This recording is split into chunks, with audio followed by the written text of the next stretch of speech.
and doing the things you know you can do. Now, we don't see this clubhouse divider with a stage on top and an audience down below. No. Instead, we look at this as the world's largest breakfast table.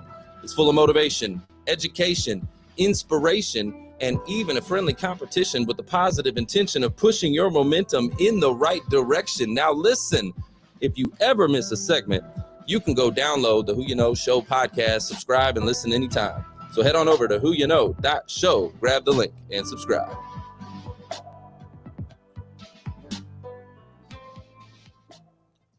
Well, welcome to the Who You Know Show podcast by ClearPath Wealth Strategies, where what you know is important, but who you know can make all the difference in your wealth, your health, your business, career, relationships, and definitely in your life. I'm your host, Trevor Houston, and on this episode, we're sitting down with Porsché Mysticque Steele, an award-winning book coach, TEDx speaker, author, and the CEO of MysticqueRose Publishing Services. As one of the youngest Black female self-publishing experts, Porsché has made a significant impact by helping high-performing CEOs turn their brands into deeply impactful books. So, Porsché, I'm super excited to have you here with us. Good morning. Good morning, Trevor. How you doing? I'm doing great. So you like to turn CEOs into pages. That's what I'm talking about, okay? Hey, I like that. You like that? Okay. So you've helped numerous CEOs turn their brands into books that can help spread their message. Now, can you share and start how did you get started doing this, number one? And then why do you feel like a book is such a powerful asset for a CEO or a business leader? Yeah. Okay. So how did I get started? I've always been a book nerd, like day one, right? I've been A1 day one in books. But what it was interesting was that I got heavy into the book production side of books right around 2014, 2015. So I had a very crazy teen experience, right? So when I was 16, my father kind of turned our family into a cult like situation. And What do you mean by that? What do you mean by that? So he was a bit of a narcissist, right? And so he was able to manipulate our household to do his bidding, if you will. Can you give me some examples? Sorry, I don't mean to pry. I'm trying to put myself in that space with you. Okay, so imagine you have a household of 9 people. Okay. Right? Oh my gosh, that's a lot. All Number relatives. one. We're all related. So it's my mom, my dad, my aunt, and my siblings. And for us older ones, it became a place for mental, sexual, physical, and emotional abuse by the hands of my father. I'm so sorry. But it's all good. Every day I tried to make lemons out of lemonade. So I did the best that I could. And it was right around that 2015 era where I started to read unpublished works that were being uploaded to Goodreads and Wattpads. You know those websites where just like people who want to be authors would just put their stuff out there because they didn't have a blog or they weren't putting them in books. It was really great. But it taught me about the world that I was being kept from. That was the biggest aspect. So these books. So was this? Sorry. I want to dive a little deeper here. Was this like an escape for you? From what was happening, what was going on around in the household? This was kind of like an outlet. It was exactly that. I mean, we had movies and TV shows, but that was still family time. My time was when it was late at night. The rest of the house was sleeping, and I could just sneak online at night because the computers were downstairs, right? It was a communal thing. So we couldn't have unsupervised time on the internet. So I'd sneak online at night and read these books. And it was definitely an escape. For sure. So, I mean, I just started reading them, but because they were unpublished, there were so many errors. And I'm a natural Nazi, grammar Nazi, or whatever you want to call it. Grammar police. That's me. So I'm like, hold on. Let me just tell you, like, I can't spell and I can't read. Okay. Like, let me just tell you something. I got typos. My typos got typos. Okay. Like, look, okay. And that's why we need people like you okay, to make me look a little bit better, polish me up a little bit, you know? Mm-hmm. You know what I'm talking about? Trevor, we're gonna have to fix that. That's one of them things. It gets under my skin, man. It makes me itch. I'm like, I can't with the errors. I can't. I just can't. But it was cool, and I had nothing else to do. Especially after I graduated. I graduated in 2010, and so like there just wasn't anything to do. I wasn't allowed to get a job. I wasn't allowed to date. I wasn't allowed to do anything. So I'm like, screw it. Let me just start editing them, and I did, and it was amazing. So I improved my editing skills. Ended up meeting a guy online Oh, who happened to be in Nigeria. And we dated in secret for 5 years, but he was the one who told me, you can make money off of this. And I was like, no way. So I created an Upwork profile. hold on.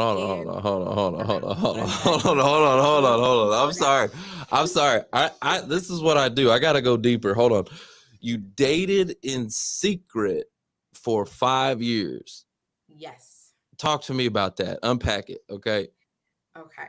So I forget the name of the website. I'm not sure it's a thing, but it was a language exchange website. He was working on his English. For whatever reason, he thought his English wasn't good. So he's working on his English, him being from Nigeria. And I was working on German because I was bored out of my mind, Trevor. I wasn't doing anything with my life. So I'm like, I grew up learning German because I grew up in Pittsburgh. So I went to a German magnet school. And I figured, hey, I'm editing these books. Let me also learn German. How do you So say who you know show in German? Bro, I don't know. somebody chat GPT that and tell us what the heck, how you say who you know in German. Anyway, go ahead. So we just started. Actually, no, we didn't start going back and forth. So I had this profile, and I got me a German tutor. It was this older, nice German lady who was on the website, and I'm like, "You want to help me?" She's like, "Sure." So literally, she was sending me these German worksheets that I was completing. But on these types of websites, you got all kinds of crazy people in your DMs. She just disappeared one day, and I was like, all right, well, I'm sick of all these crazy, nasty, raunchy messages in my DM, so I'm gonna close my account. The day that I went in to close out my account, I see a message from this guy who sent me like an essay where he's analyzing my profile, what he liked, what he didn't like, what he agreed with, what he disagreed with. It was crazy. And I'm like, listen, I'm closing my account, but here's my email. If you want to chat, let's chat. So I closed my account. He sent me an email, and then we just went back and forth for 5 years. For 5 years. Wow. 5 years in secret. So was it 5 years before you met him? Yes. Oh my goodness. See, so that's the thing. So I'm earning money on Upwork because now I'm a freelance editor. So because I wasn't allowed to go out often, I didn't have a bank account, right? Because they couldn't confirm that I actually existed. So no bank would allow me to open an account online or via the phone. So you had to open it up in a branch, which I couldn't do. So I just had a PayPal account, and I had earned about $14,000. It was just sitting in a PayPal account, just there. In that time, though, I was doing a great job improving my editing skills. I had worked on 25 different books. I did ghostwriting at the time. I was doing all kinds of crazy stuff with books, and I fell in love with the industry. In 2019, so this is just 5 years ago, mind you, 4 or 5 years ago, my sister was like, hey, I can't do this anymore. I was 26, she was 28. And I said, listen, can't do I got what? 14 grand and a man on the outside. Let's go. What? So she couldn't live at home anymore? What was the abuse going on at home? Okay. Exactly. She Got said it. either she ends her life here. Oh my God. Or we go. Okay. And I just was like, say less, bro. Like literally, we just got this nest egg that I'm doing nothing with. Yeah. We can find a way. So July 11th, 2019, we just took what we could carry. And we went and stayed in a hotel for a few days. She ended up going to stay with a friend in Indiana who she knew. And I booked a business class ticket to Nigeria to see the guy. Yeah, the guy. The guy. I had to go see the guy. Yeah. The day that I landed in Nigeria to see him, he proposed to me. Oh my gosh. So I said yes. We got married. Thus began our lives. Wow. We've been married. We'll be married 5 years in December. Wow, that's a cool story. That's amazing. Thank you. So you landed and he's like, let's do this. That part. I was That nervous. I was tired. Never been on a plane before, so I was like, this is a lot, but it was perfect. wow. Where any I just gotta ask, okay, come on now. So this is your first time meeting the man like in person. I mean, obviously y'all have had a lot of communication, but Yes. you know, that's one thing. And then you meet him in person, right? And Mhm. so now obviously you've been married for 5 years, but let's get real. What were the doubts going through your mind when he proposed? Were there any Mm. doubts, or were you just smitten kitten, like ready to go? Oh You know what no. I'm saying? I hesitated for what seemed like forever. If you watch the video, I probably only hesitated for like 30 seconds, but it felt like my whole life was flashing before my eyes because what I was processing was the fact that me and my sister just escaped. Mm, So if I said no, I had booked a round trip ticket. I was supposed to leave in 30 days. If I say yes, what the flip is going to happen? Am I going mm. to come back home? If I come back home, where am I going to live? Like I'm working, but I don't think I'm making enough money to be able to sustain my life in California. What is my mom going to think? What are my siblings going to think? Well, it turns out, so I, before I left, I did have a conversation with my mom and let her know about him. So she ended up developing a relationship with him just before me and my sister left. What I didn't know was he had asked my mom for my hand in marriage. So she was already aware that he was going to propose to me. Oh snap! Yes. So He's all of doing it that's going right. through my head. And I'm like, I don't know. But then I just said yes. And I was like, we'll figure it out later. Hey, that's a lesson right there. Let's talk about that. Hold on, hold on. Sometimes you just gotta trust your gut and know when to say yes, right? Yes. You just gotta know when to say yes. I love that. Seriously, I love that, and that's beautiful. So y'all have been married for 5 years. How's that? How's that going? Interesting. So, and it's amazing. I don't know if I should say that. What an amazing, interesting. Is he still in Nigeria? Yes. And that's what makes it interesting. Wow. So, You so should I've write a always, book on long distance relationship. I should. You Oh, see what I'm no, I saying? shouldn't. No, I shouldn't. No. It's just like, I don't know if I'm the right person to do that. I got, I don't know any other person qualified like you are, okay? You've had 10 years of long distance. Just yeah, saying. well, that's what we're actually experiencing right now. So I did, we lived together for 4 years. Technically, we still do. I mean, my stuff in my apartment is still there. But the visa process, immigration is trash. Mm. They hate all real couples. Just Oh. for those of you who do not know, immigration don't like us. They don't like nobody. Mm. So that's been a struggle. We're going through the visa process right now, and he is in his final year of residency. So radiological technology, and he's doing great. He's working at the hospital, but we're trying to get him over here. So I had to come back, build the life while we wait for immigration to do what they do. Mm. Okay. Well, hey, listen, I'm rooting for you, okay? I'm rooting for you. And I want Thank to see you. that book. I want to see the book on long distance relationships. I tried that for about, I don't know. It was like 3 months. It didn't last long. Oh, 3 months. What Yeah, happened? like listen, I need quality time is one of my absolute high on my list. Like I need to be around. I can't fall in love with somebody long distance. It's not gonna Oh. happen. It's not for me. Yeah. It may be for someone else, but yeah. First of all, I don't like being on the phone all that long, so I'm not gonna want to talk to you all that long on the phone. Like that's just not me. Mm-hmm. Texting all the time, I mean, yeah, I'm gonna text you a little bit, but listen, I'm just not.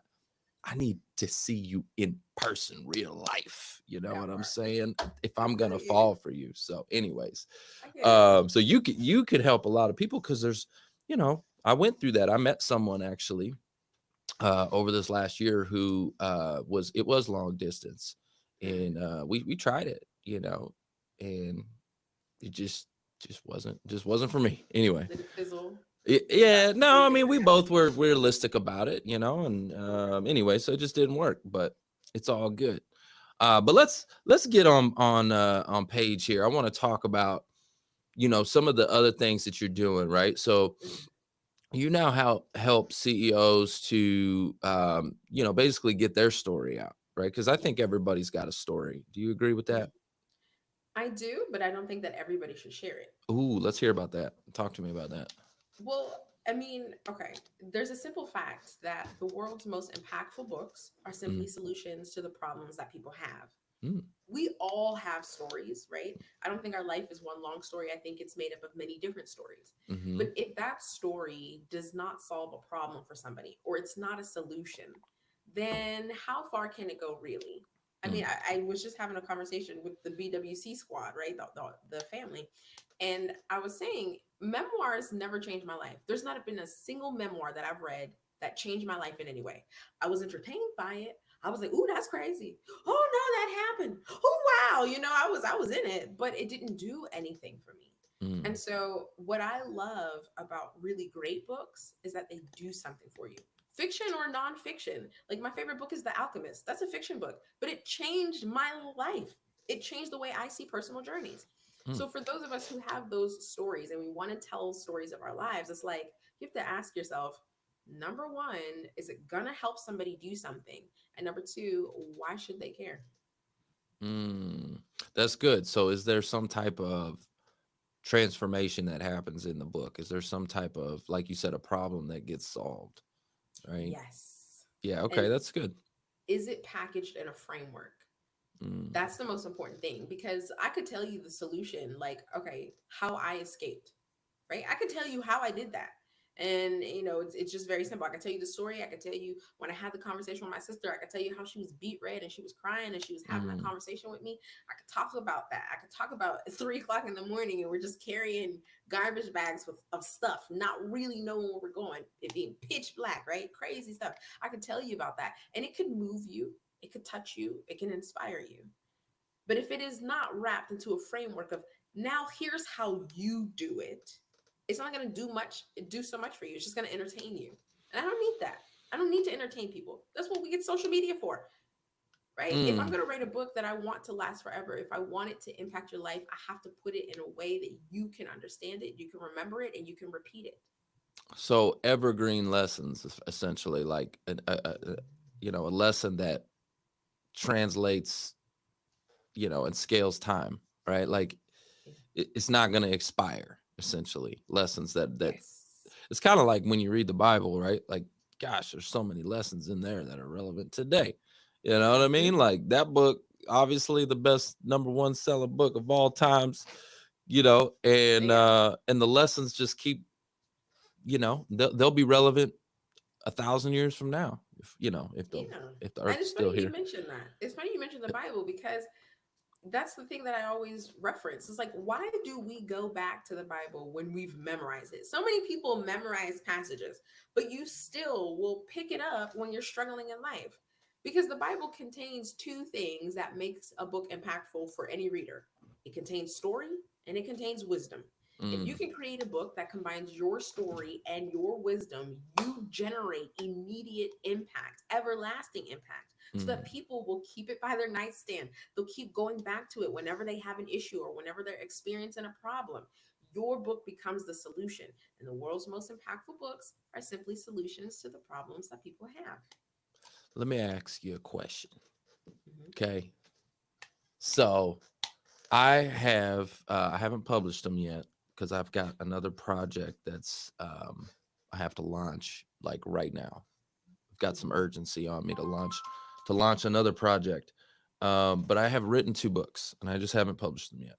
Okay. So um but my question is this.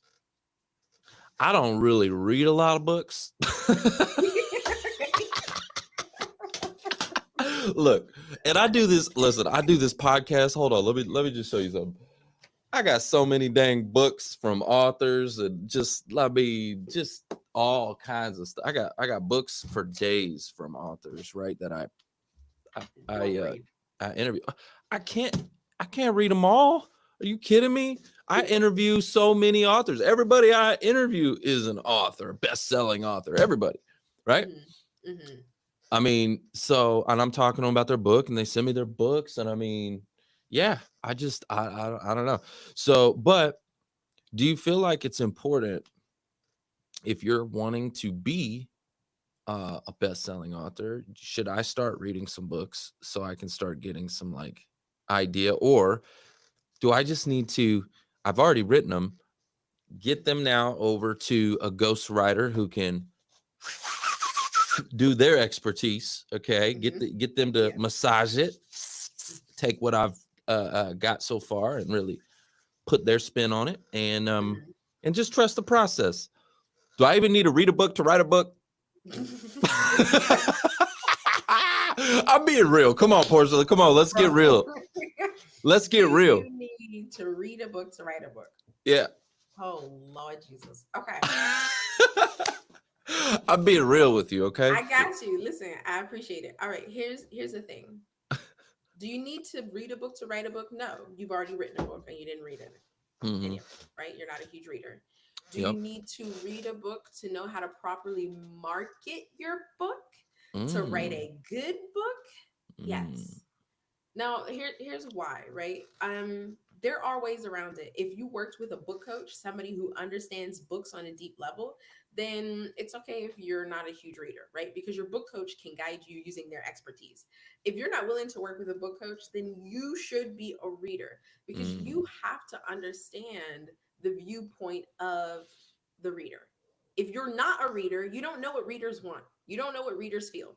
Me being an avid reader, I understand that we as readers are selfish. We are very selfish, and we're supposed to be. And it feels good to the author when we are.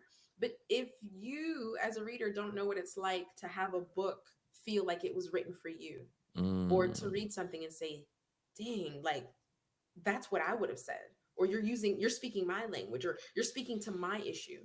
If you don't know what that feels like, you won't know how to recreate it as an author. And that's what's important. That's right? So good. it's kind of like running a business. You know about that. You know Yeah. how to run. Okay, no. The podcast. Okay, hold on. Yeah. Let's Do get you into listen it. to other podcasts? Sometimes. Before you started the Who You Know podcast, did you listen to podcasts? No. No.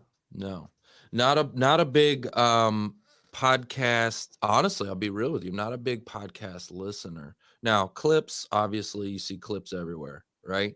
So I can get an idea of format of show, different types of shows, without like give me the cliff notes. But no, I don't necessarily need to listen to a whole podcast episode to get an idea of how to run a podcast. And also doing I've done it for so long. But when I first started, no. No. And also because let's talk about that for a second. So the podcast game has changed so much. Before it was an audio only experience, and now it's a video. Right? It's audio video. And so in the very beginning, was I listening to like Apple Podcasts or Spotify or whatever and listening to a whole thing? No, I was not doing that. But now I'll sit down and watch, right?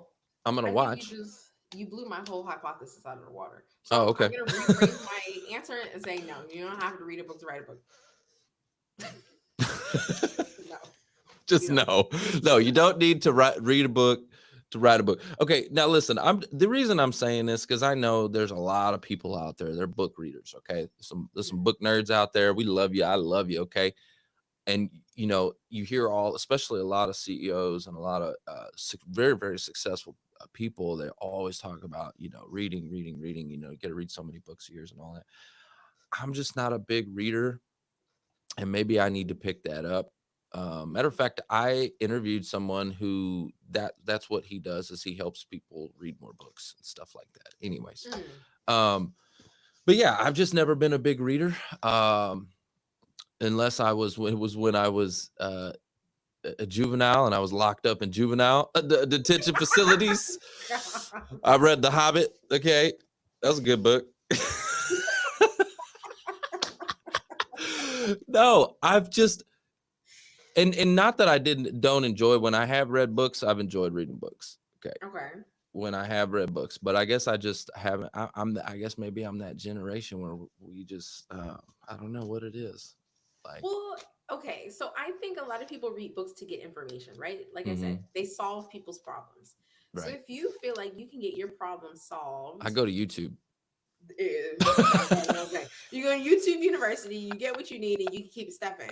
But I think I don't know. It's just maybe it's a type of person. Because for me, Yeah. it's like I can watch a YouTube video all day, but I feel like it's not going to stick with me if I Mm, don't read the book. Mind you, there are different mm, formats of book consumption. I'm huge on Audible. Like mm, I listen to because I read for work, it's really difficult for me to read for leisure. Just mm. because sometimes I get tired of reading.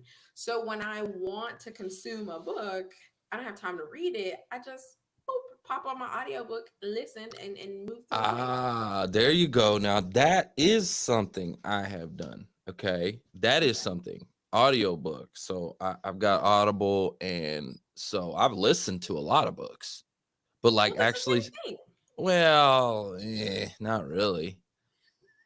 Not really. Not in my opinion. It's not the same. To me, it's not. Like opening up a book and like actually reading it, flipping pages and stuff. Mhm. That's like listening to the Bible versus reading, pulling it out and reading it. I don't think it's the same personally. um, I mean, it's close. I don't feel like it sinks in as much as, to your point, I think when you actually read it and flip the page and you got a physical book, like it Yeah. does, there is a retention there. Um, Yes. here, as an example, so I'm in financial services. When I was taking my securities licenses, right? Mhm. I remember my partner telling me like, "Yo, if you," because I was watching the videos, right? That was Okay. teaching me watching the videos, Mhm. and it just was not. It was not sinking in. I was failing all these little practice tests. I was just failing it. And he's like, "Man, if you don't open up that book, you're not gonna make it in this business." Mm. He's like, "You have to open up that book." Sure enough, I was like, I really didn't want to. That book was like this thick. It was like a phone book. Okay. It Okay. was just intimidating looking at this big old thing. I mean, Yeah. oh God. Ugh. And I opened that thing up. But sure enough, it's when I read it, and okay, I think some of this comes from me being ADD, ADHD, whatever, right? Mhm. I have to read it over and over and over. Anything I read, I have to read over and over and over for it finally to sink in. Like Yeah. when I'm reading the Bible, I'll read a scripture and then I'm like, what did I just read? I don't even remember. Hold on, let me read it Yeah. again. So I have to read a book 5 times for it to actually Mm. sink in. Does that make Yeah. sense? It does. I So that's think why I'm not a big reader, is because it's actually challenging for me to read. right. And it could just be the way that you learn and the way that you consume information. So funny Mm, enough, it's like when I listen to an audiobook, I will still go out and buy the physical book. mm, And I would have completed the audiobook, but you can't go back to a particular line or a section or something that really stuck out to you in an audiobook. Like you can't skim and find that part again. So I always try mm. to buy the physical book with it so that if there was something that I listened to that I was like, ooh, I need that little gem, that nugget, I have the physical book that will allow me to easily go back and flip through it and find the thing. So Yeah. I do think it's maybe dependent on how you learn and consume information. I agree with that. I think everybody's a little bit different. I know there's some people out there that can relate, right? Mm, Some of the ADDs, the ADHDs, okay. Look, when I was in school, they had me in the past class, okay? Positive attitudes for success. Okay, that's what it was called. It was a special ed class. Okay, so I was in special ed, and they would have me in this class, okay? And I would get super frustrated. Oh my gosh, super frustrated. Like if I don't understand, I get so overwhelmed, like mm, overwhelmed and frustrated, and I would just be like, I don't understand it. I would freak out. And I had an attitude problem already, so I would just freak out. mm, And so they would like literally like try to put me away because uh I had a lot of energy and I would just get overwhelmed mhm. um by stuff like that. And so it's something I've had to learn how to deal with. But anyways, enough about me. Let's talk about you, okay? Let's get into it, okay? We was So on to something. I mean this is good, but yeah, I think it's learning styles, right? Everybody, to your Yeah. point, has a different learning style. And what I found was this. Hmm. I'm not stupid. Okay. They have me in special ed classes and all that. I'm not dumb. I'm actually very smart. Hmm. Um, the issue is my attention. If I don't see immediate value, like I get bored of, I'm like, my mind is just other places and I can't. And so Right. if I'm trying to read something, especially like at Mhm. school, and I'm like, trying to read something that I'm like, why are we learning this? This is stupid. I don't want to learn. This is dumb. Like, what's the immediate value for me? If it's not bringing me value, Mm. mm-mm.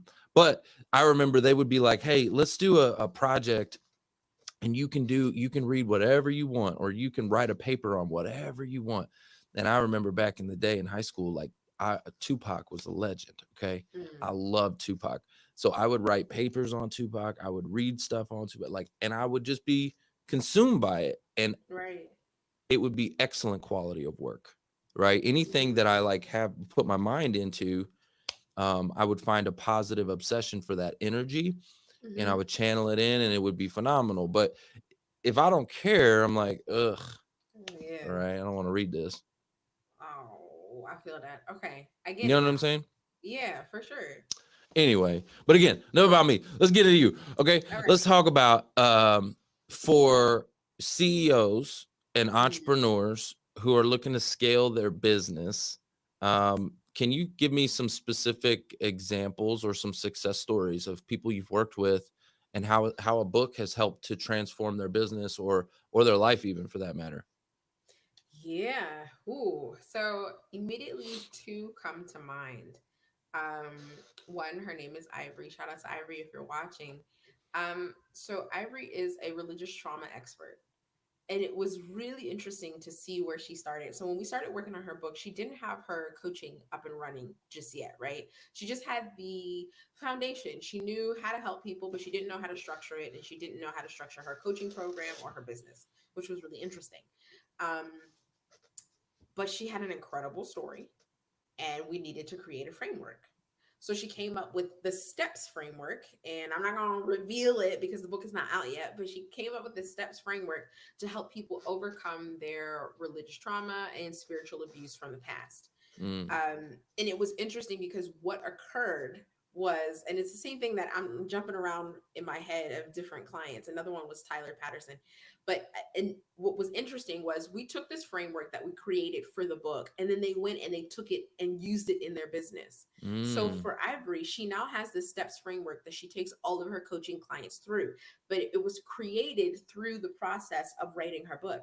And now she has a 5-figure coaching package that really helps people. Not only is the framework easy to remember and repeatable, but it is validated. And it was because mm, of the whole process that we go through and putting it in a book. It's like, if you're going to write this down, we got to make sure this actually works. So we mm, went through the whole process of actually validating the framework, make sure it works, make sure it gives people what you say it's going to give, or what I like to call the big promise. Does it deliver on that big promise? Then go use it in your business. And so she was able to do that. Another success story is Tyler and his girlfriend Katie. So Katie is an independent nail tech. She's incredible, and she grew her business from $0, right? She's an immigrant from Vietnam, and so she came over and was, struggling and all this other stuff. But her and her boyfriend, they created this 6-figure nail tech business. Crazy, insane, right? They wanted to write a book about it. They were already coaching people, so they were successful. They had a decent amount of income, but they wanted to scale that. So again, what we did was we created the nails formula, N.A.I.L.S, nails, right? And it's niche, appointment setting, interaction, loyalty, and scale, right? So that's the framework she used to get to 6 figures. We put that framework into a book, and then they use that same framework in their coaching. So they were able to turn the book into an online course because we have the nails framework. So now they mm, have the online course. She does public speaking. She's using it on her Instagram. It's like everywhere now. mm, So it just is a testament for how powerful books can be transformed in your business when you have that framework, and that framework is branded. That's important. You mm. have this branded framework that made its debut in your book, so your credibility through the roof, and it's validated at the same time. You scale your business to be able to grow and help more people much faster. I love that. And okay, so those are two really good success stories. And the one you were talking about, even able to turn it into a course.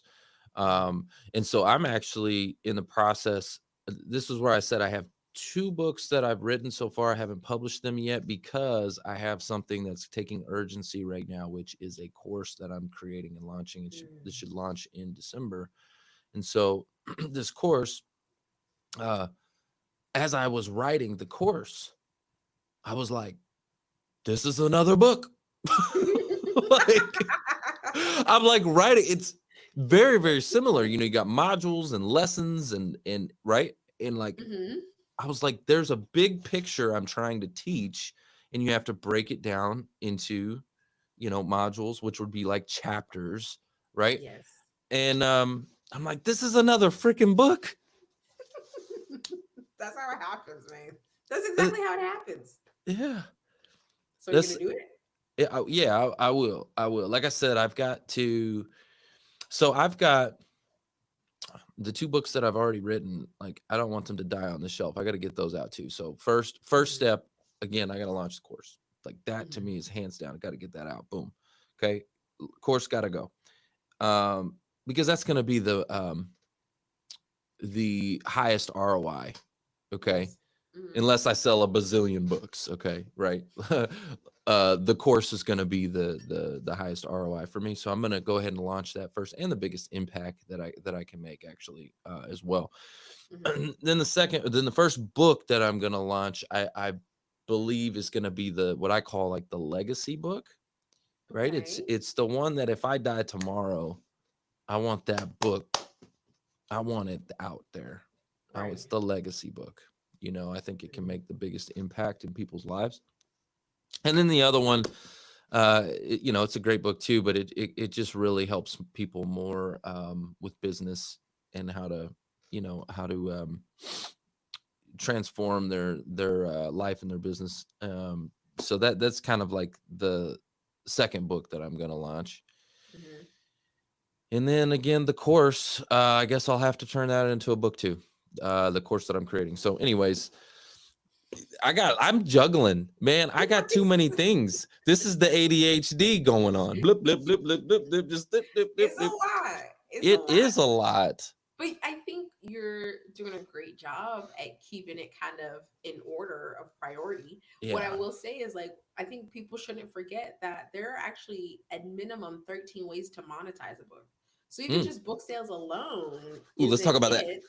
Let's talk about 13 different ways to monetize your book. Okay, I like this is the lesson right here. We're gonna dive into this. 13 different ways to monetize your book. Let's go. Mhm.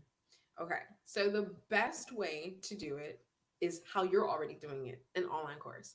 Okay, Because boom. turning the content of your book into an online course is really important. Like you said, it drives the impact. It has a much faster ROI, Mm. and it typically is Scalable. evergreen.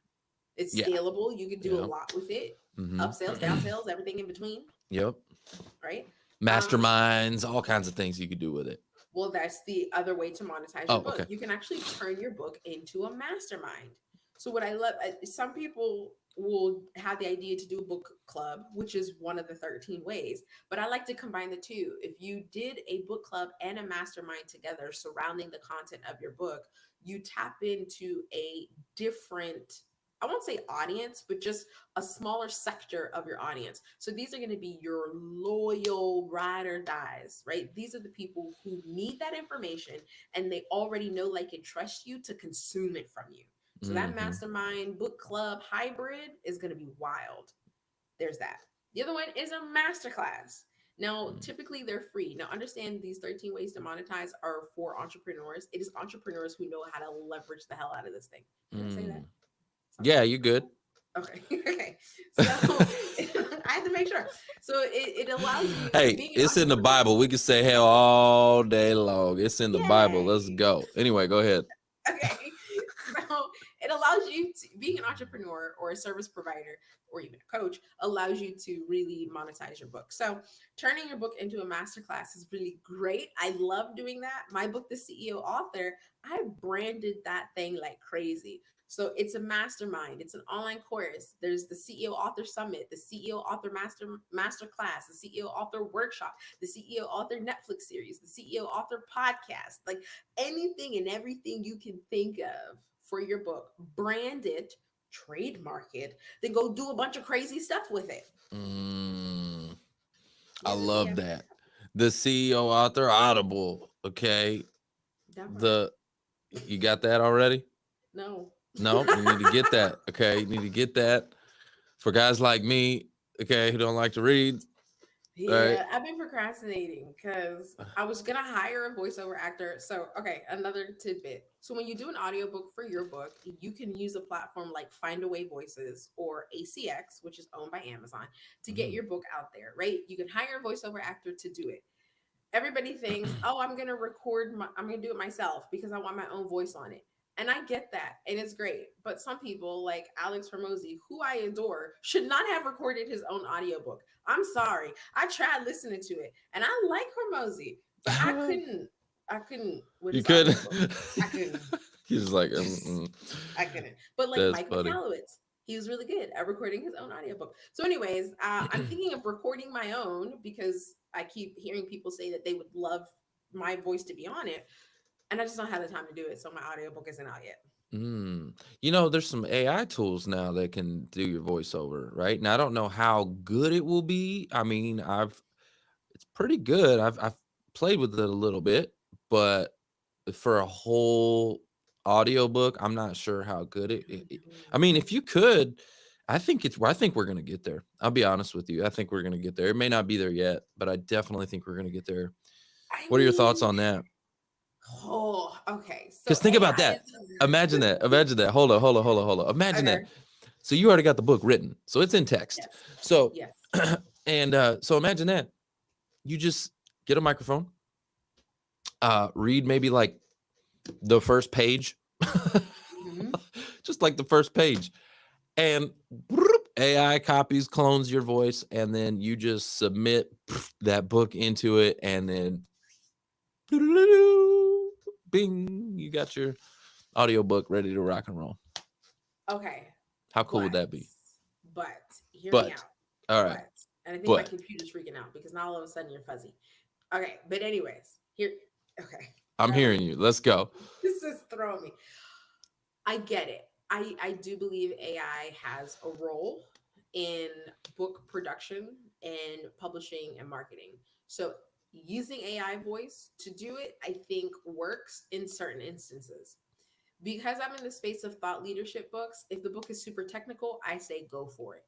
But what I like is books that generate impact. Story plus wisdom equals impact. So if I have a book that tells a piece of my story, can AI capture the emotion that you hear in Mm. my voice when I speak about certain things? I Can I don't say, know. hold on. This is such a great conversation. I love this conversation. Okay. So I recently got turned on to, remember I told you earlier, I'm a big Tupac fan. Yes. Huge. I know what you're gonna say.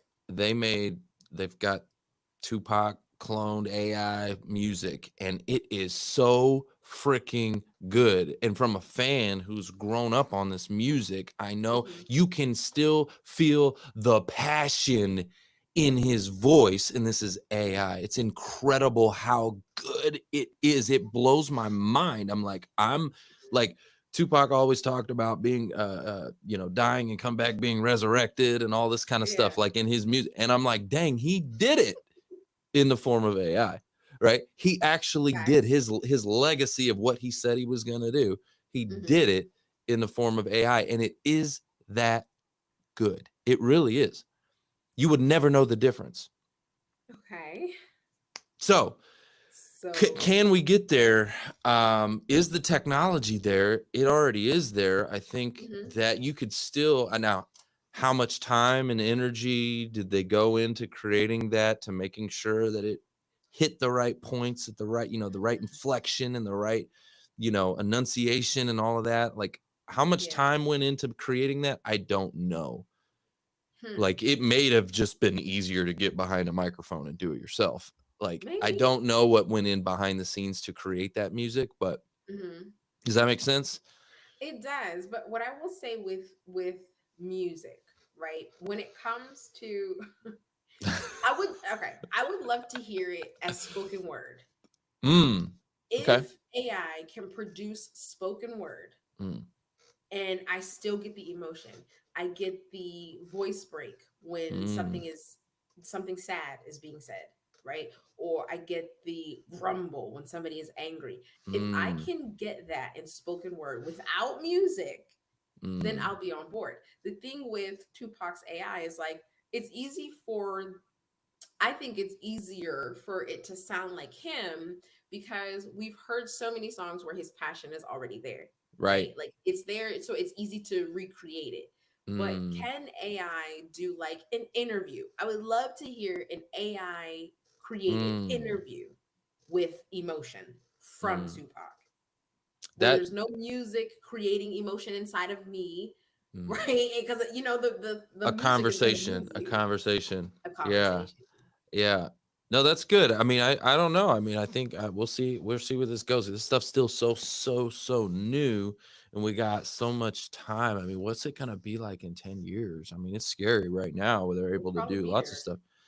I saw this AI video the other day, and it blew my mind. Seriously, it was so realistic, but it was also crazy. It was an AI video of Trump and Kamala, and they were like getting married and then having kids and walking What down the the heck? beach. They're walking down the beach holding hands, and but it was so realistic looking. I was like, Yo, that's weird. whoa, like this AI stuff is pretty crazy, right? Well, okay, That's on weird that, oh, it was insane. It was funny. They had a little baby Trump and little baby Trump. though. Yo, what? It was so funny. I'm sorry. It was hilarious. But okay. So on that note, I'll just be transparent. I did use the two books that I've written. I did use AI to help me and assist me in writing them. I wrote it, right? So it wasn't like I was just like, hey, write this. So I would write out the way that I write, right? And Mhm. then I would have the AI enhance it and kind of like, as if using the AI as my ghostwriter instead of using a person. And my Yeah. thought was I'm even going to go a step further than that and actually have now a human ghostwriter. So it's like my version Mhm. to the AI version Mhm. to the human version. Is that a process that you would endorse, or is that a process that you would subscribe to, or am I off course somewhere here? I would endorse that. I You think would? that's a really great process.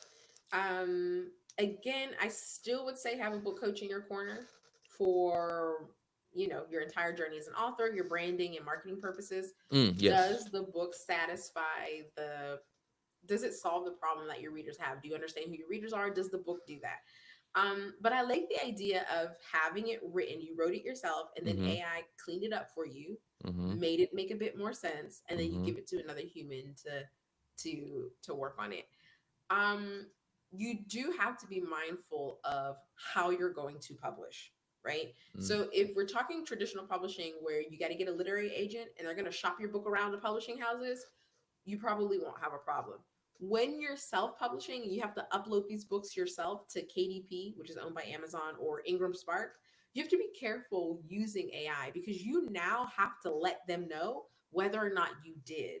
Mm. So there's a difference between AI assisted and AI generated. In your case, Mm. it's AI assisted. Okay. So when you upload to KDP, you'll tick the box to say, yes, AI assisted me in writing this. Mm. And they will use that to determine whether or not your book should stay on the shelf.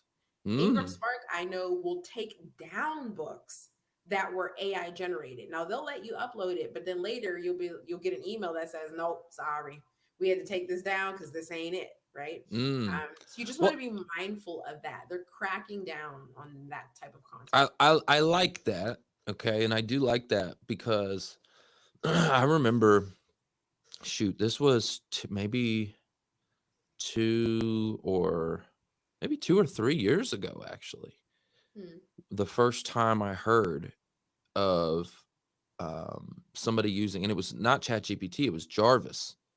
So Oh. Jarvis was one of, I don't know if it was the first, but it was Mm-hmm. one of the first like writing, AI tools. Mm-hmm. And I had someone on my podcast, and they were like so excited about Jarvis, and they were like, "Oh my gosh, this thing is crazy!" And this was like 3 years ago, and Mm. they were like, "Yeah, I wrote a book in like a week," and I was like, "Whoa!" And yeah, but then I started going, "Well, wait a minute, hold on. If everyone is an author, then no one is an author, right?" Like, you see what I'm Okay. saying? Like, then what is an Yeah. author? Like, if everybody, like, if you know what I'm saying? If it's that Yeah. easy, then books become less valuable. They don't hold value because Yeah. everybody can do it. And we are starting to see a lot of books coming. Are you starting to see more books now? Now that, like, Absolutely. I mean, I think yeah. even before AI became as widespread as it is now, everybody and their mom is an author. You Mm, turn into somebody and say, "Oh yeah, yeah, yeah, I published a book. My book is on Amazon. It's not doing anything, and it kind of sucks. You can see that it was DIY'd. I'm sorry, I don't know how to be nice sometimes. It was DIY'd, and that type of thing. yep. So yeah, there is an oversaturation, if you will, of authors that or people who are becoming published authors because Amazon created Create Space. I think that was back in like 2005. Mm. Create Space was the platform that allowed everyday people to upload books and just boom, look at that, your book is on Amazon. And like it was crazy, it was beautiful, it was amazing. Create Ah. Space evolved to Kindle Direct Publishing, KDP. And so now it's even easier. Then you have Mm, platforms like Canva where you could just quickly design a cover. Now you got AI that can write the book for you. Then you got, mm, I mean, you have all of these things to help you create a book. Here's the thing. I think readers understand the difference between a good book and a sucky book. mm, Unfortunately, there are so many sucky books that are out there because it's so easy to create a book. mm, So, unfortunately, for readers, we are sick and tired of everybody throwing a book in our face. Look at me. I'm an author. I published this book. mm, Read my book. That's why you yourself have a shelf of books that you've not even touched, mm. right? Yeah, It's yeah, no. ridiculous. Yeah, It's everybody, crazy. everybody, especially when you get in the podcast game, everybody is an author, right? Everybody that I Yeah. talk to is an author. But you bring up a great point, and it's just like it's kind of like in the podcast game. So shoot, Mm. especially after COVID, Mhm. right? Anybody with a Zoom account all of a sudden has a podcast, right? Yes. Uh, you know what I mean? Uh, Yeah. Tools like the one that we're on right now, Riverside. Shout out to you. It's a great, amazing tool. But it's essentially a Zoom account on steroids that has a bunch of cool tools in it and stuff. But Mhm. like anybody with a webcam, right? Mhm. A USB microphone. Okay, I got a little bit nicer one, but a $100 microphone and a webcam and a computer, you can do a podcast literally. And Yeah. so then all of a sudden, boom, there's all these podcasts, but that doesn't mean there's that many good podcasts, Right. right? So now, Yeah. how do we stand out in a sea of what's the word, mediocrity? Okay, Mhm. we got a sea of just crap. Because let's be honest, how do Yeah. we how do we stand out from those folks and not fall into the crap category? Knowledge of the industry. Okay. If you understand the industry, it'll be very easy for you to come out on top. My first Mm, book, The CEO Author, I mean, I designed the book based on the information that I have, right? So we know that for book covers, they trend every 2 or 3 years. There's always a different trend. In 2008, when was it 2018? Sorry, 2018, when Michelle Obama's book Becoming came out, everybody and their mama designed their books the way Michelle did. You get your cover on the picture on the cover, the big bold text, one word title, and then a pastel color in the background. Everybody did that. She set the tone for the current trend that we are in book cover design, right? hmm, If you look, you can look at a book and say, oh man, this looks like it was published in the 90s. How do you know that? Because that type of design was trending, right? Having that information helps you stand out. Right now, we're in this age of everybody using Canva and trying to use these weak Photoshop features or whatever on Canva themselves. You can look at it and know that that's what that is. But a book that stands out, that's a little bit different, you see that there's a trend. If you look at Atomic Habits, Finding Your Why, even my book, The CEO Author, it follows a trend of a simple single color background, Yep. no graphic elements, right? Mm-hmm. Just the big bold text at the top, subtitle down at the bottom, byline underneath that. That is the current trend that we're in for nonfiction books. If you understand that, you can create that. The other thing, understanding metadata.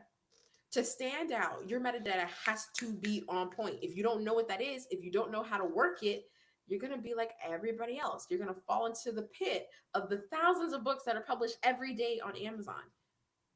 But if you stand above it, if you understand the industry, you understand things like BISAC codes, you understand keywords, you understand KDP categories, you understand the trends, you understand cover design, you understand formatting, you understand what bleed is, you understand all of the information.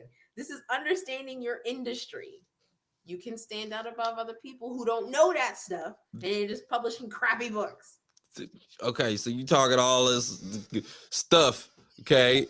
And I'm like, she talking Chinese over here. I don't know what you're saying now. So that's when you know, okay, you know your stuff, and I don't. Okay, and I'm not trying to be one of those crappy book people. Okay, I'm not trying to be down here. I'm trying to go up there. So, but that's why it's important to work with people, like you said something earlier about the DIY. Yeah, could you do it yourself? Sure. You could, but you're gonna get what you pay for. And you're not paying nothing. You're not paying nothing. I mean, you're paying with your own time, right? Yeah.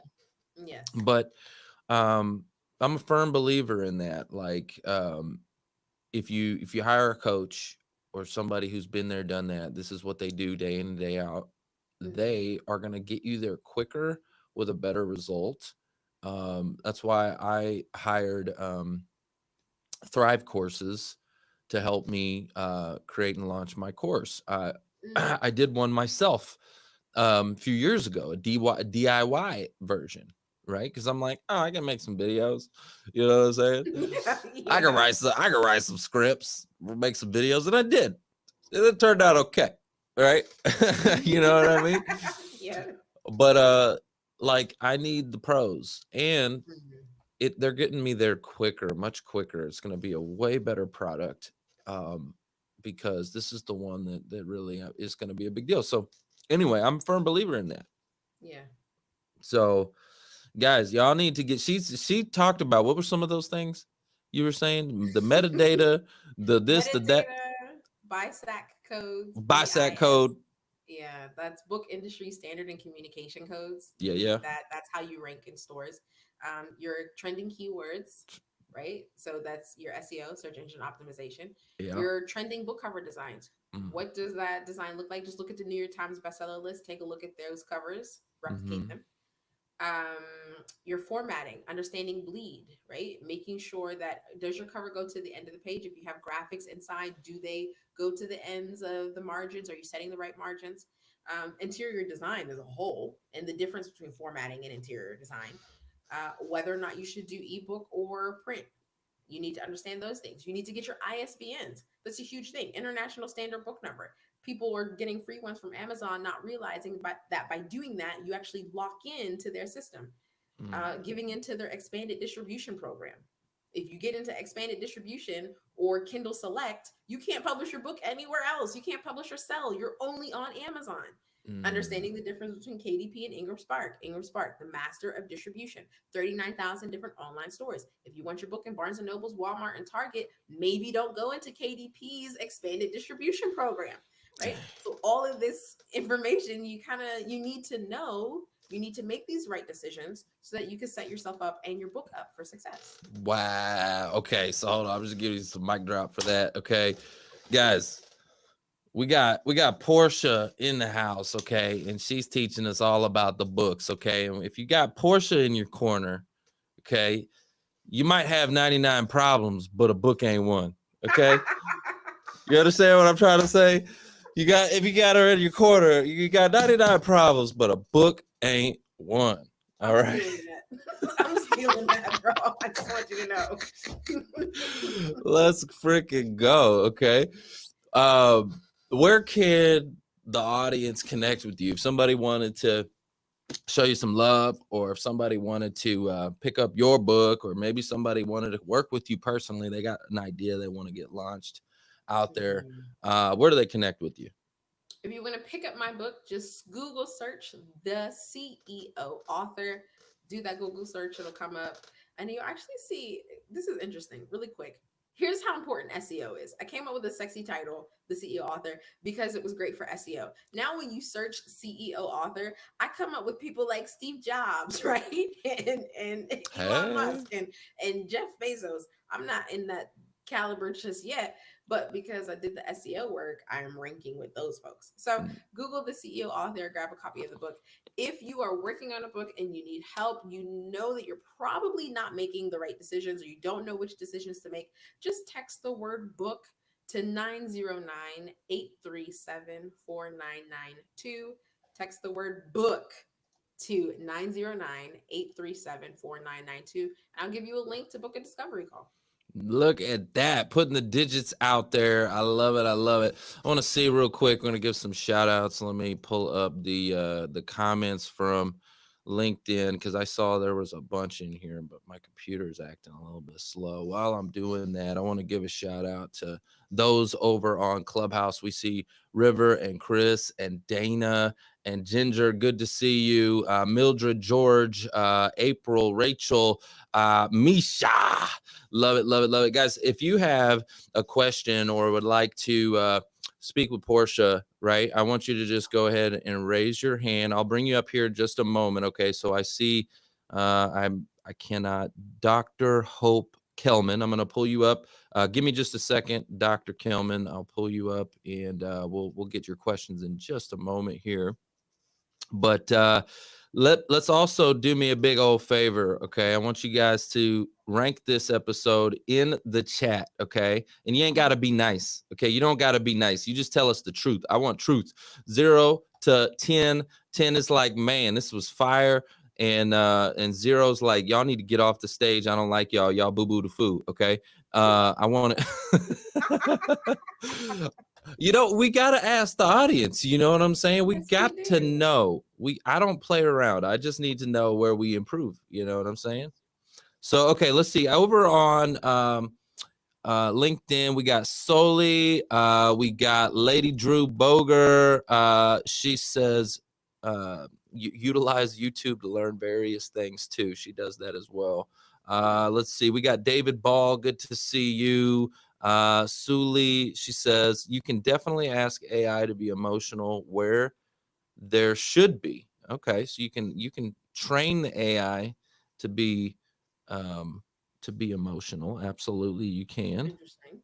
Yep, you definitely can. The AI is getting better, y'all. I'm trying to tell you, it's getting good, and it really is about the user. It's a tool. It's about the user. You know what I'm talking about? So appreciate y'all over there on LinkedIn. Thank you so much for being with us, guys. That's the show. It's all about who you know. Bye.